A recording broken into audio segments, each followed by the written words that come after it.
Hi ನಮಸ್ಕಾರ ಎಲ್ಲರಿಗೂ. ಇದು ನನ್ನ ಫಸ್ಟ್ ಡೈಲಿ ವ್ಲಾಗ್ ಆಗಿರುತ್ತೆ. ನೋಡೋಣ, ಎಲ್ಲರೂ ಮಾಡ್ತಿದ್ದಾರಲ್ಲ ನಾನು ಮಾಡೋಣ ಅಂತ ಅಂದ್ಕೊಂಡು ಟ್ರೈ ಮಾಡ್ತಿದ್ದೀನಿ. ಹೇಗೆ ಬಂದಿದೆಯೋ ಗೊತ್ತಿಲ್ಲ. ನಾನೇನಿಲ್ಲ, ಬೇಗ ಬೇಗ ಮನೆ ಕೆಲಸ ಎಲ್ಲ ಮಾಡಿಬಿಟ್ಟು ಇವತ್ತು ತಿಂಡಿಗೆ ಪಲಾವ್ ಮಾಡಿದ್ವಿ. ನನ್ನ ಮಗಳು ತಿಂಡಿ ತಿಂದಿದ್ಲು, ಆದರೂ ಇವತ್ತು ನಂಗೆ ಸ್ವಲ್ಪ ತಿನ್ಸಮ್ಮ ಅಂದಿದ್ದಕ್ಕೆ ಅವಳಿಗೆ ಸ್ವಲ್ಪ ಪಲಾವ್ನ ತಿನ್ನಿಸ್ಬಿಟ್ಟು ನಾನು ತಿನ್ಕೊಂಬಿಟ್ಟು ಇವತ್ತು ನನ್ನ ಮಗನ ಶಾಲೆಯಲ್ಲಿ ಡ್ಯಾನ್ಸ್ ಹೇಳ್ಕೊಡ್ಬೇಕಿತ್ತು.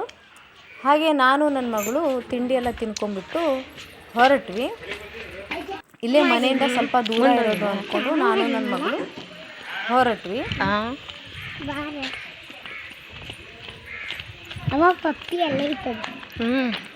ಅಂಗನವಾಡಿಗೆ ಹೊರಟಾದ ತಕ್ಷಣ ಅಲ್ಲಿಗೆ ಮತ್ತೊಂದು ಅಕ್ಕ ಬರ್ತಾರೆ ಡ್ಯಾನ್ಸ್ ಹೇಳ್ಕೊಡೋದಕ್ಕೆ ನಮ್ಮ ಜೊತೆಗೇ.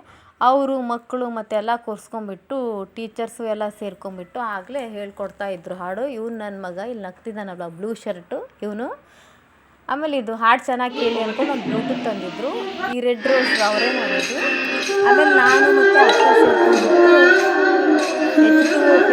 ಉಪೇಂದ್ರ ಅವ್ರು ಮಾಡಿದ್ದಾರಲ್ಲ ನಾನು ನಮ್ಗೆ ಎಷ್ಟಾಗುತ್ತೋ ಅಷ್ಟು ಡ್ಯಾನ್ಸ್ ಹೇಳ್ಕೊಡ್ತಾಯಿದ್ವಿ. ಮಕ್ಕಳು ಒಬ್ಬೊಬ್ಬರು ಚೆನ್ನಾಗಿ ಮಾಡ್ತಾಯಿದ್ರು. ಸಣ್ಣ ಮಕ್ಕಳಲ್ವ, ನಾವು ಹೇಳ್ಕೊಟ್ಟಂಗೆಲ್ಲ ಮಾಡ್ತಾಯಿದ್ವಿ ಪಾಪ ಖುಷಿಯಿಂದ. ಇದು ಹೇಳ್ಕೊಡ್ತಾಯಿದ್ದು ಇನ್ನೂ ಬರೀ 2 ದಿನವೇ ಆಗಿತ್ತು ಅಷ್ಟೇ. ಆಮೇಲೆ ಅಂದರೆ ಮಕ್ಕಳೆಲ್ಲ ಸೇರ್ಕೊಂಡು ಈ ರೀತಿಯಾಗಿ ನಾವು ಹೇಳ್ಕೊಟ್ಟಂಗೆಲ್ಲ ಡ್ಯಾನ್ಸ್ ಮಾಡ್ತಾಯಿದ್ವಿ.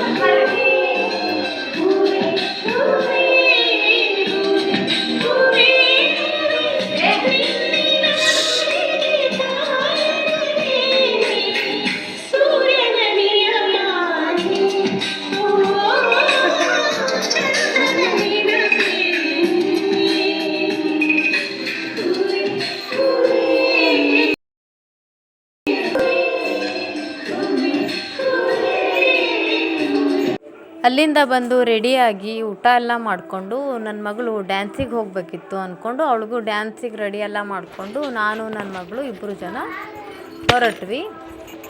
ಅಲ್ಲಿಗೆ 3:30ಗೆ ಹೋಗಬೇಕಿತ್ತು ಅಂದ್ಕೊಂಡು ನಾವು ಮನೆಯಿಂದ ಒಂದು 3 ಗಂಟೆಗೆ ಬಿಟ್ವಿ. ಹಾಗೆ ಇವತ್ತು ನಡೀತಾನೆ ಹೋಗೋದು ಅಂದ್ಕೊಂಡು ಹೊರಟ್ವಿ ಇಬ್ಬರು ಜನನು.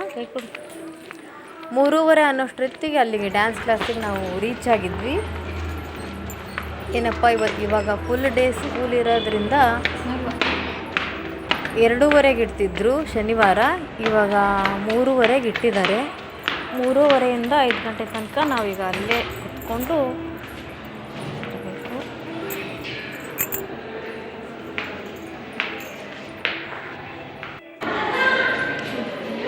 3:30ಯಿಂದ 5 ಗಂಟೆ ತನಕ ಕ್ಲಾಸ್ ಮುಗಿಸ್ಕೊಂಡು ನಾನು ನನ್ನ ಮಗಳು ಮನೆಗೆ ಹೊರಟ್ವಿ.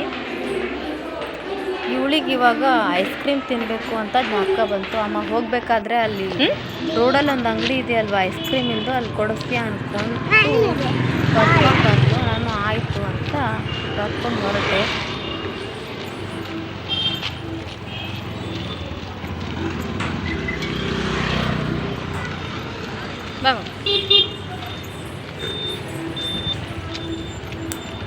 ಈಗ ಐಸ್ ಕ್ರೀಮ್ ತಿನ್ಬೇಕಲ್ಲ. ಆಮೇಲೆ ಅವಳಿಗೆ ನನಗೆ ಐಸ್ ಕ್ರೀಮ್ ತೊಗೊಂಡು ಅವಳೇನಿಲ್ಲ ಅಲ್ಲಿ ರೋಡಲ್ಲೇ ತಿನ್ಕೊತಾ ಬರ್ತೀನಿ ಅಂದಳು. ಮನೆಗೆ ಬರೋಷ್ಟು ಹೊತ್ತಿಗೆ ನಮ್ಗೆ ಹಸು ಆಗಿಬಿಟ್ಟಿತ್ತು ಇಬ್ರಿಗೂ. ಅಷ್ಟೊತ್ತಿಗೆ ಏನಿಲ್ಲ, ನಾನು ಚಪಾತಿ ಹಿಟ್ಟೆಲ್ಲ ಕಲಿಸ್ಬಿಟ್ಟು ಚಪಾತಿ ಮಾಡಿ ಒಂದು ಸೈಡ್ ಚಾಗಿಟ್ಬಿಟ್ಟು ಹರವೆ ಸೊಪ್ಪಲ್ಲೇ ಮಾಡಿದ್ದೆ.